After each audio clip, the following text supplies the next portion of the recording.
Hello students, हम लोग आज की क्लास में न्यू चैप्टर स्टार्ट करने जा रहे हैं and the name is here in front of you.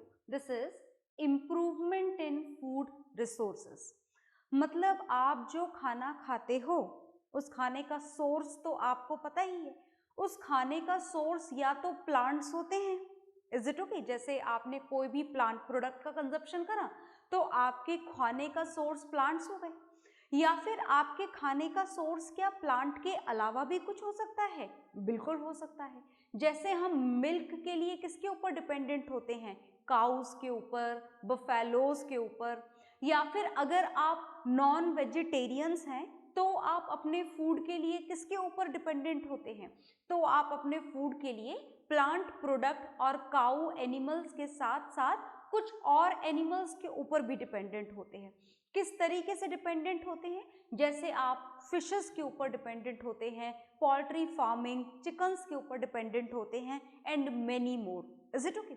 मतलब बात जब आपके फूड रिसोर्सेज की जाए, आपके या हमारे या फिर हम कॉमनली बोलें ह्यूमन बीइंग्स के फूड रिसोर्सेज की अगर बात की जाए तो सीधे सीधे शब्दों में ये बोला जा सकता है कि that for to complete our requirement of food we have to depend on someone. हमें डायरेक्टली या इनडायरेक्टली किसी न किसी प्लांट के ऊपर या किसी न किसी एनिमल के ऊपर डिपेंड होना ही पड़ता है. ऐसी बात है? बिल्कुल ऐसी बात है. Is it okay? तो आखिर हमें इस चैप्टर में पढ़ना क्या है? हमें उन्हीं फूड रिसोर्सेज के बारे में पढ़ना है. सही बोला मैंने? नहीं, हमें फूड रिसोर्सेज के बारे में नहीं पढ़ना. हमें यहाँ पर पढ़ना है कि हमारे जो खाने के रिसोर्सेज हैं उन फूड रिसोर्सेज की टेक्निक में इम्प्रूवमेंट कैसे किया जाए. तो क्या ज़रूरत है हमको इम्प्रूवमेंट की? इम्प्रूवमेंट का मतलब क्या है यहाँ पर? इम्प्रूवमेंट का मतलब है कि हमारी इंडिया की अगर बात करी जाए, हम तो इंडिया की बात करेंगे, हम इंडिया में रहते हैं क्योंकि, तो अगर हम हमारे इंडिया की बात करें तो हमारे पास में जो जमीन का एरिया है that is very small. Small का मतलब आप ये नहीं बोल सकते कि ऐसे बहुत छोटा सा टुकड़ा है, not like that. It is very large but as compare to the population it is very small. हमारी पॉपुलेशन इतनी ज़्यादा है और इतनी ज़्यादा पॉपुलेशन के हिसाब से हमारे पास में जो ज़मीन का एरिया है वो बहुत कम है. Specially if we are going to count it for the crop production then it is more small, और भी छोटा हो जाता है. Is it okay? तो मतलब अब हमें क्या करना होगा? अब हमें ज़रूरत है हमारी हर एक ह्यूमन इंडिविजुअल की रिक्वायरमेंट को. कौन सी रिक्वायरमेंट को? फूड रिक्वायरमेंट को. फूड रिक्वायरमेंट को कंप्लीट करने के लिए जितने भी फूड रिसोर्सेज हैं, जितनी भी फूड टेक्निक्स हैं, उसमें थोड़ा इम्प्रूवमेंट किया जाए ताकि जितना एरिया हमारे पास में है उसी एरिया में हम हमारी पॉपुलेशन के लिए एटलीस्ट एक सफिशिएंट फूड की जो सप्लाई है वो यहाँ पर अवेलेबल करवा पाएं. आ गई बात समझ में? तो इस पूरे चैप्टर में बस आपको यही पढ़ना है that how we can improve the ability to produce the food resources. किस तरीके से फूड रिसोर्सेज को डेवलप किया जाए. आ गई बात समझ में? तो जब आप बात फूड रिसोर्सेज की करते हैं तो हमारे लिए फूड रिसोर्सेज का मतलब आप शुरुआत कर सकते हैं फूड से. तो क्या आपको फूड की रिक्वायरमेंट है? बिल्कुल आपको, हमको, हम सभी को, हम सभी ह्यूमन बीइंग्स को, ह्यूमन बीइंग्स की ही फूड रिक्वायरमेंट की बात यहाँ पर की जा रही है. इस बात को आप ध्यान में रखें. तो जब भी बात फूड की करी जाए तो मेनी मोर आर रिक्वायर्ड. बहुत सारी चीज़ें होती हैं जो आपको फूड के नाम पर रिक्वायर्ड होती हैं. जैसे सबसे पहली requirement, the major requirement of our food is carbohydrate. आपके फूड की जो सबसे मेजर रिक्वायरमेंट होती है, सबसे मेजर रिक्वायरमेंट होती है कार्बोहाइड्रेट की. मतलब आपकी बॉडी में जो सबसे ज़्यादा रिक्वायरमेंट है जिस न्यूट्रिएंट की फूड में भी देखा जाए तो सबसे ज़्यादा रिक्वायरमेंट किसकी होती है? कार्बोहाइड्रेट की. कार्बोहाइड्रेट के बाद में अगर सेकेंड रिक्वायरमेंट आपकी बॉडी में देखा जाए तो दिस इज ऑफ प्रोटीन, क्योंकि आपकी बॉडी की रिपेयरिंग का काम करता है ये प्रोटीन. अगर कोई बॉडी पार्ट डैमेज हो जाता है तो उस डैमेज पार्ट को रिपेयर करता है. कोई प्रॉपर बॉडी पार्ट की ग्रोथ रिक्वायर्ड हो तो उसके लिए भी सबसे ज़्यादा रिक्वायरमेंट किसकी होती है? प्रोटीन की होती है। थर्ड रिक्वायरमेंट आपकी बॉडी में होती है फैट की। Is it okay?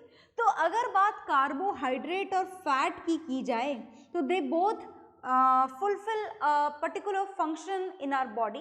They both are going to complete the same function in our body. That is, they both are known as energy giving food. ये दोनों ही कैसे फूड हैं?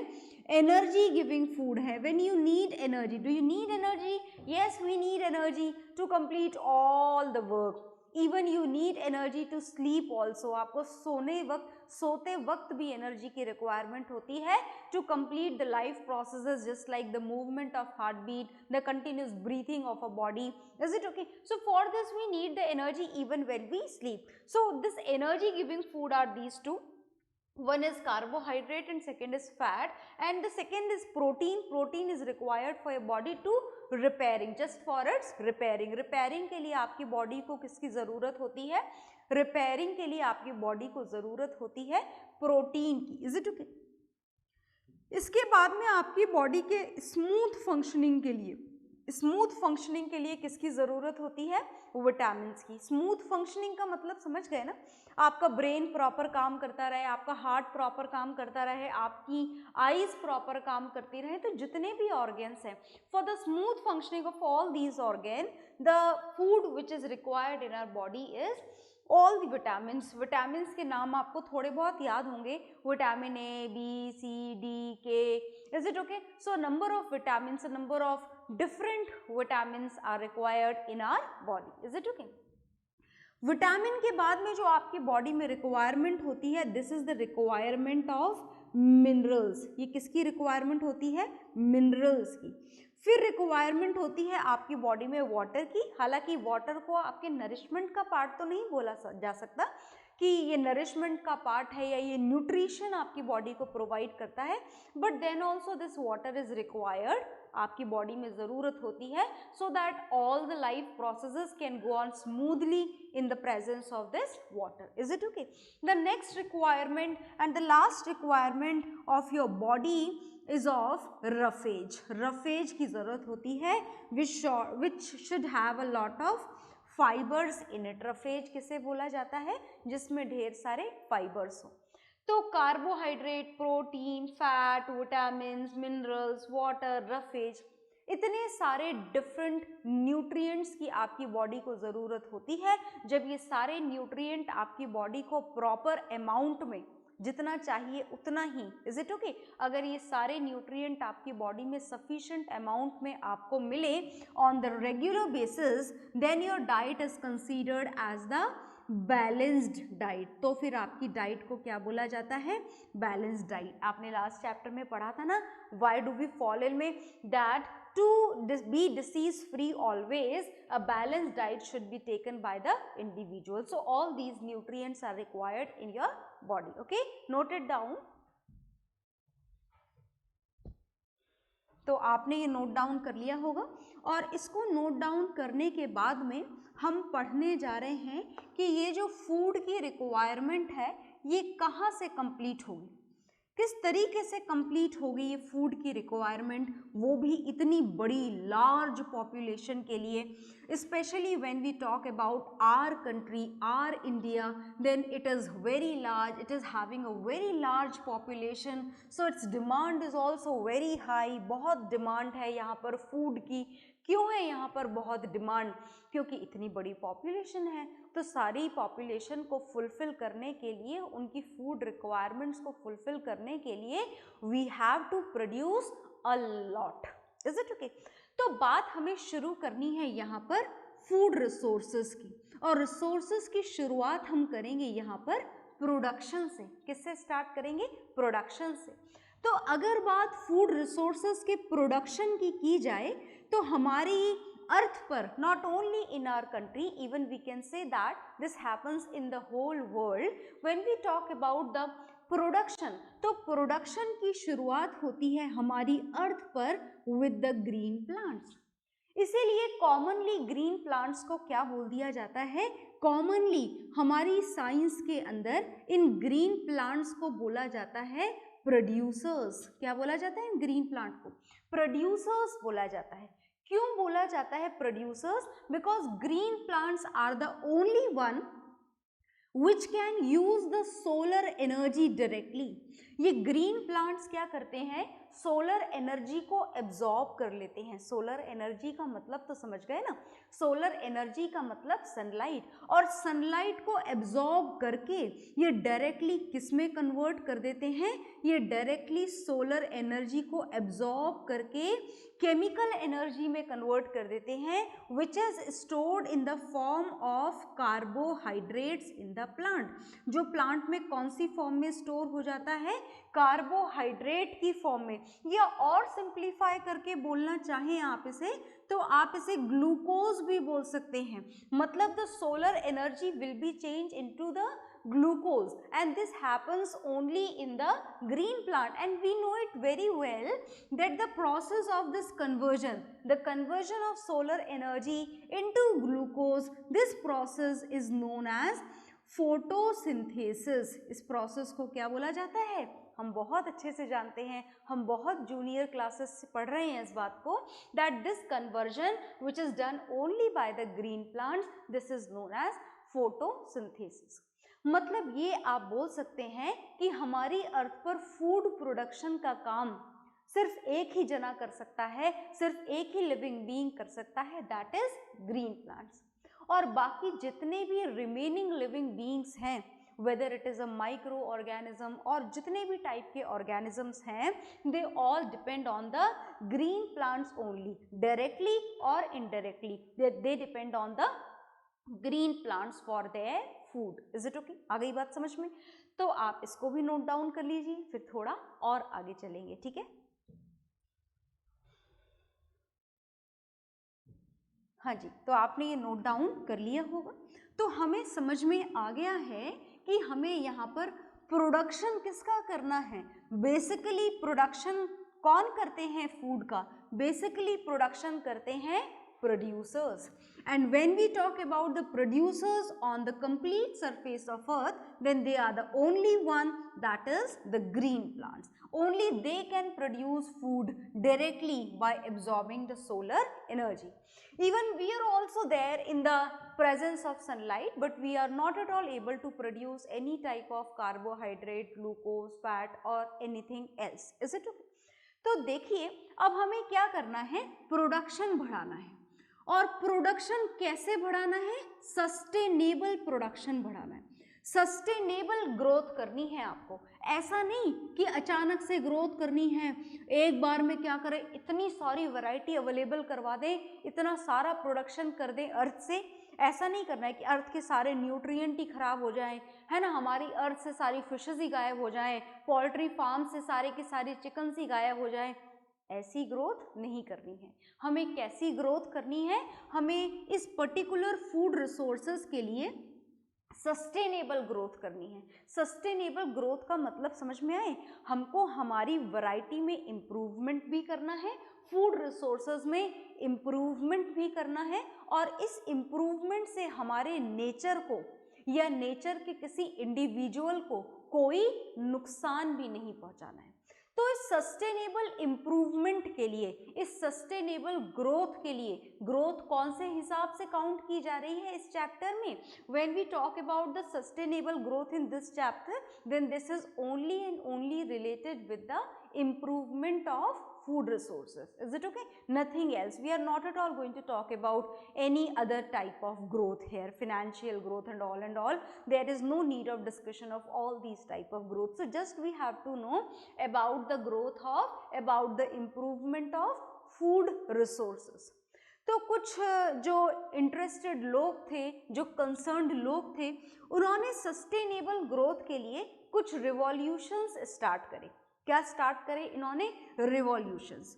जो रिवॉल्यूशंस का मतलब क्या होता है कि किसी चीज़ के पीछे जाकर बिल्कुल लग जाना कि हाँ भाई हमें इस चीज़ में तो ग्रोथ करनी ही है. जैसे एग्जाम टाइम में आप अपनी पढ़ाई में लग जाते हो ना कि भाई अब तो पढ़ाई करनी ही है, हालांकि हम ऐसा काम साल भर करें तो मज़ा कुछ और हो, पर खैर. तो अभी हम बात रिवॉल्यूशंस की कर रहे हैं. तो रिवॉल्यूशंस में पीछे लगना पड़ा कि भाई इसकी ग्रोथ बढ़ाना अब ज़रूरी है, क्योंकि अगर नहीं बढ़ाई गई तो आप देख रहे हैं कि ऐसे भी लोग हैं हमारे देश में भी जो सिर्फ और सिर्फ फूड की कमी से मर जाते हैं। मतलब ऐसा नहीं होना चाहिए, और ऐसा नहीं होना चाहिए उसके लिए क्या करना पड़ेगा, उसके लिए जितने भी फूड रिसोर्सेज हैं उनकी सस्टेनेबल ग्रोथ करनी पड़ेगी बिना नेचर को नुकसान पहुंचाए, और उसके लिए कुछ रिवॉल्यूशंस इंट्रोड्यूस किए गए। तो देखिएगा कि ये कौन कौन से रिवॉल्यूशंस थे। फर्स्ट रिवॉल्यूशन था ग्रीन रिवॉल्यूशन। ग्रीन रिवॉल्यूशन का मतलब क्या होता है? ग्रीन रिवॉल्यूशन का मतलब होता है more and more agricultural product, जितने भी एग्रीकल्चर प्रोडक्ट हैं उनको ज़्यादा से ज़्यादा बढ़ावा देना, उनकी ज़्यादा से ज़्यादा ग्रोथ करना, दैट वो count in the category of green revolution, as all the crop and all each and everything is green in colour, each and every plant product start with the green colour only. जो second revolution start करा गया sustainable growth के दौरान, that was white revolution. कौन सा revolution start करा गया? White revolution, which motivates the growth of milk, जिसने कौन से एनिमल की ग्रोथ को बढ़ावा दिया होगा आप समझ गए होंगे। It counts cows, buffaloes, goat, is it okay? By all these the production of, by the improvement of all these varieties of particular species which produces milk only, इनको और ज़्यादा प्रोड्यूस करना, मिल्क का और ज़्यादा से ज़्यादा प्रोडक्शन करना, that all were counted in the category of white revolution. क्या ये दो ही रिवॉल्यूशन थे? नहीं, कुछ और भी रिवॉल्यूशंस थे। The third revolution which was the blue revolution. Blue colour का, अगर वैसे तो हम जानते हैं कि water is transparent in color, but whenever we are going to look at the rivers, at the seas, at the oceans, then they all appears blue in color। सारे ही कौन से कलर के दिखाई देते हैं? ब्लू कलर के दिखाई देते हैं। सो ब्लू रिवॉल्यूशन का मतलब था improvement should be there in the production of fishes and all the aquatic life which are eatable, is it okay? And the fourth revolution was of yellow revolution. It was known as yellow revolution. And do you know the meaning of yellow revolution? Yellow revolution was considered as the improvement in the production of oil, is it okay? And the fifth one was considered as the golden revolution. Golden revolution में क्या था? Gold बढ़ाना था क्या? नहीं नहीं, gold से हमें कोई मतलब नहीं है इस चैप्टर में, इज इट ओके? कोई मतलब नहीं है। तो गोल्डन रिवॉल्यूशन जो था, this was for the development of, for the more and more production by keeping all the safety measure, is it okay? By not destroying the conservation, by not destroying the environment, is it okay? So this golden revolution is considered as the more and more production of pulses। pulses का मतलब जितनी भी दालें आप खाते हैं अलग अलग टाइप की, is it okay? So these two can be involved in the category of green revolution, as the oil is also going to be produced by the oil seeds and all। पर हाँ, इनके ये दो नए नाम भी हैं जो आप याद कर सकते हैं, और याद करने के साथ साथ आप इनको नोट डाउन भी कर लीजिए, ओके?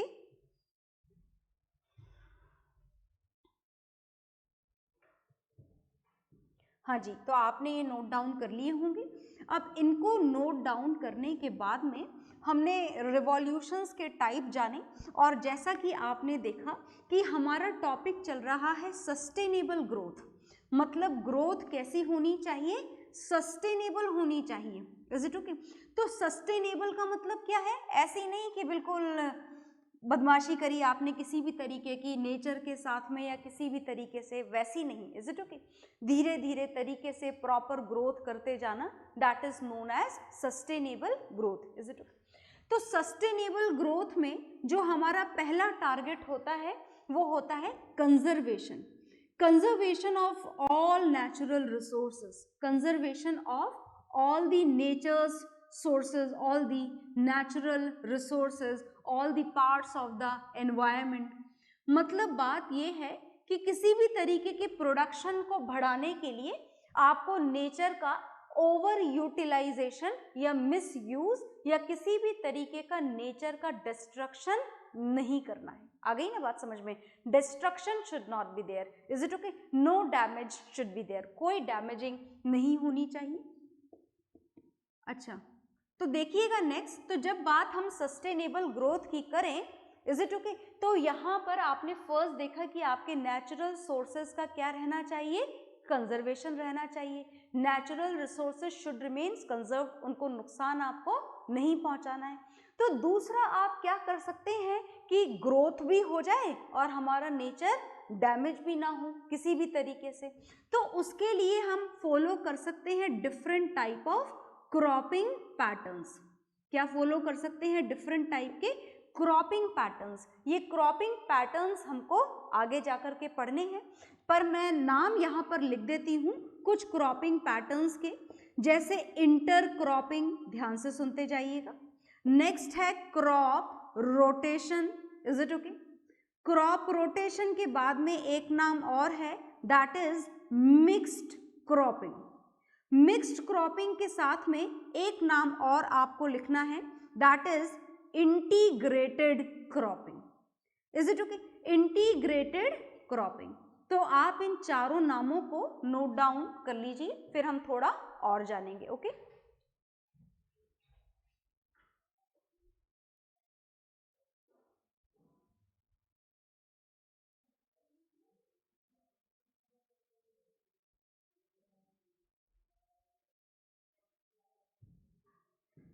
तो आपने ये नोट डाउन कर लिए होंगे।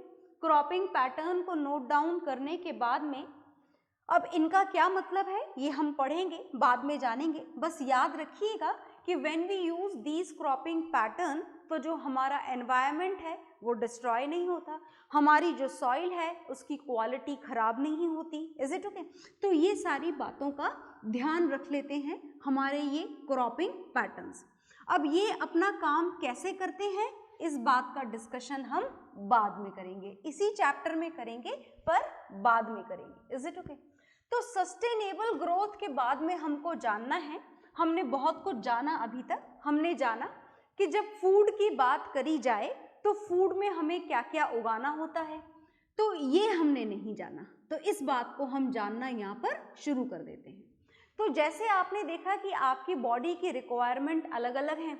कभी कभी आपको रिक्वायर्ड होता है, कभी कभी नहीं, every day on the regular basis you need carbohydrate, fat, protein, vitamins, minerals. Is it okay?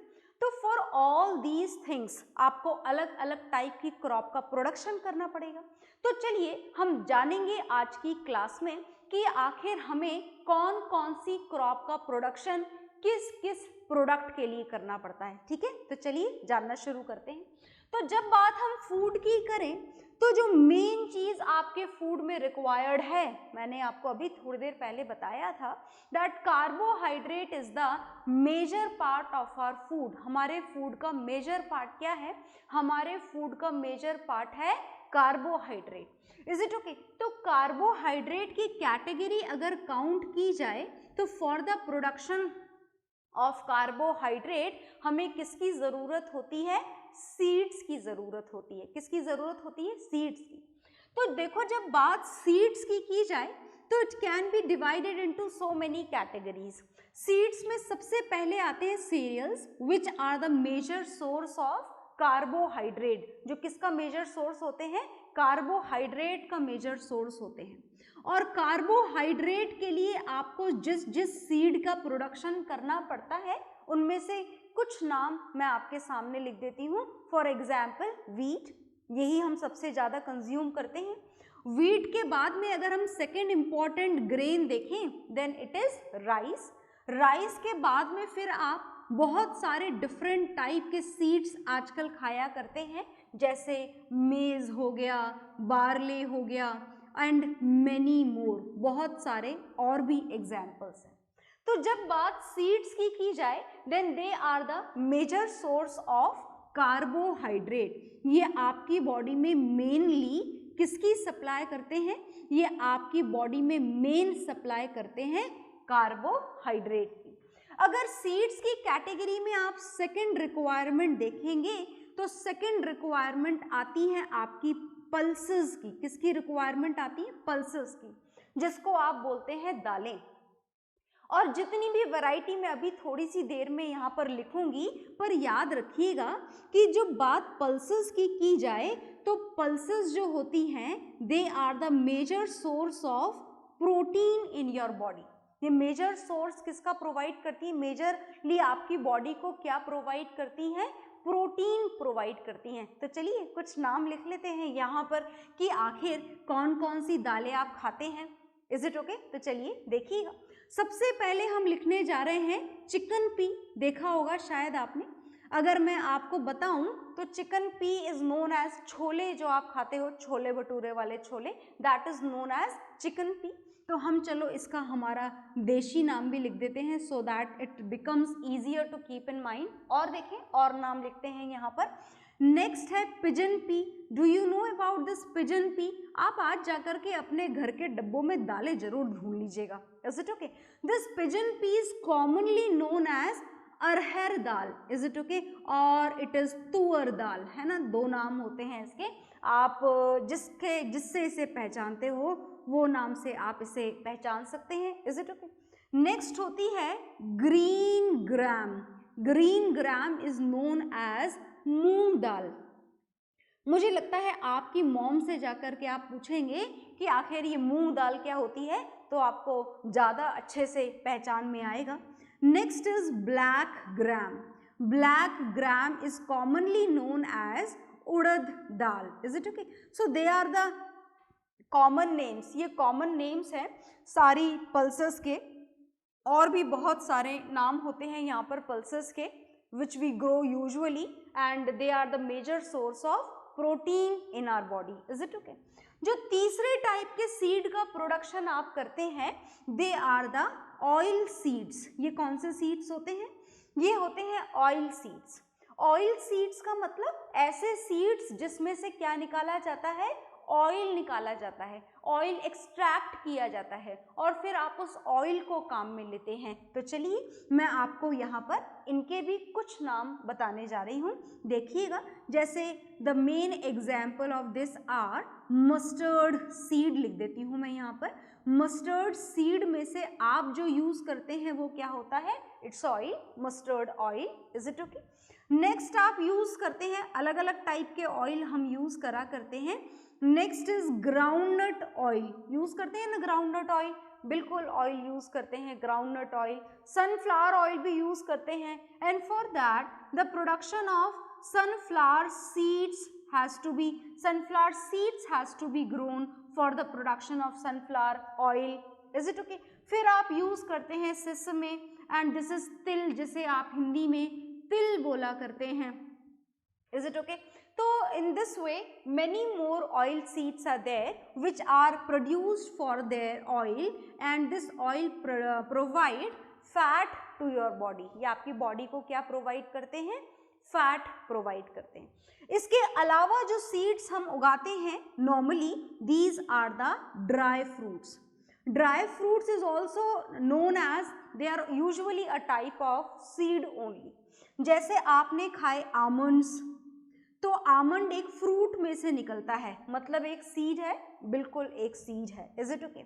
इसके अलावा आप खाते हैं कैश्यू नट, जिसे आप हिंदी में काजू बोलते हैं, क्या वो भी एक सीड है? बिल्कुल वो भी एक सीड है। फिर आप खाते हैं वॉलनट, क्या वो भी एक सीड है? बिल्कुल वो भी एक सीड है। मतलब आप देखो जी कि हम इतने अलग अलग टाइप के सीड्स का कंजप्शन करते हैं, तो क्या सारे सीड्स ईटेबल होते हैं? चाहे जो भी फ्रूट हो सीड खा सकते हैं क्या हम उसका? नहीं नहीं, ऐसे भी फ्रूट होते हैं जिसका सीड हम नहीं खा सकते, जैसे एप्पल सीड। आई होप आपने कभी नहीं खाया होगा, और अगर खाया भी हो तो आप थूक दें गलती से अगर मुंह में आ भी गया है तो, क्योंकि जो एप्पल सीड होता है, this apple seed is very toxic in nature, बहुत टॉक्सिक नेचर का होता है, as it has cyanide in it. Is it okay? Similarly, the seed which is present in the lemon seeds is also not at all involved in the category of eatable seed. तो इतने सारे जो seeds हैं उनको ही खाएं आप, they are edible. Some of the seeds are there which are not at all count in the category of edible seeds. Is it okay? So whatever is there on the board, you just note it down in your registers very properly. Okay?